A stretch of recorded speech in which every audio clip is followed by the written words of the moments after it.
Hi అండి, అందరికీ నమస్కారం. మన దేశంలో ఉన్నన్ని వంటలు ప్రపంచంలో ఏ దేశంలోనూ ఉండవు. మన దేశంలోని సాంప్రదాయాలు వంటలు మరే దేశంలోనూ ఎక్కడ చూడలేరు. ఈరోజు మనం చికెన్ పకోడీ చేసుకుంటున్నాం. చికెన్లో ఎక్కువ శాతం ప్రోటీన్స్ ఉంటాయి. మనం ఎక్కువ శాతం బయట తింటుంటాం, కానీ అదే మనం ఇంట్లో చేసుకొని తింటే మనము చాలా ఆరోగ్యంగా ఉంటాం.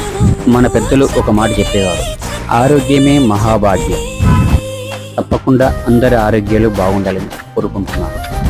మర్చిపోకుండా సబ్స్క్రైబ్ చేసుకోండి, లైక్ చేయండి, షేర్ చేయండి, కామెంట్ చేయడం మర్చిపోకండి.